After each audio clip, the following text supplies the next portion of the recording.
പാപത്തിൽ സഞ്ചരിക്കുന്ന ഒരു മനുഷ്യനെ കർത്താവിൻ്റെ മഹത്വമേറിയ ക്രൂശീകരണത്തിന് പങ്കാളിയാകുവാൻ സ്നാന ശുശ്രൂഷയിലൂടെ പ്രവേശിക്കുന്ന ഒരു വ്യക്തി പറയുന്ന ഒരു ഭാഗമാണ്, എനിക്ക് പ്രശംസിക്കാനുണ്ടെങ്കിൽ ക്രൂശിലേ ഉള്ളൂ, കാരണം ഞാൻ പഴയ മനുഷ്യനല്ല, ഞാൻ പുതിയ സൃഷ്ടിയാണ്.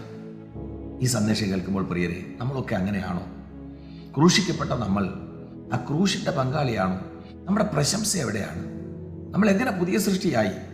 നമ്മൾ പുതിയതാണ് പഴയതല്ല എന്ന് പറയുമ്പോൾ തന്നെ നമുക്ക് പ്രശംസിപ്പാൻ ഒരിടം വേണം.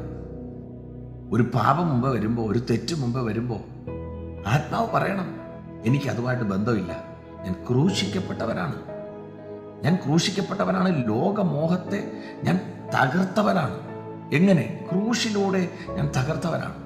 പ്രിയരെ, ക്രൂശിലല്ലാതെ മറ്റൊന്നിൽ പ്രശംസിക്കാതെ ആത്മാവിൽ രക്ഷയുടെ സന്തോഷത്തിനകത്ത് പുതിയ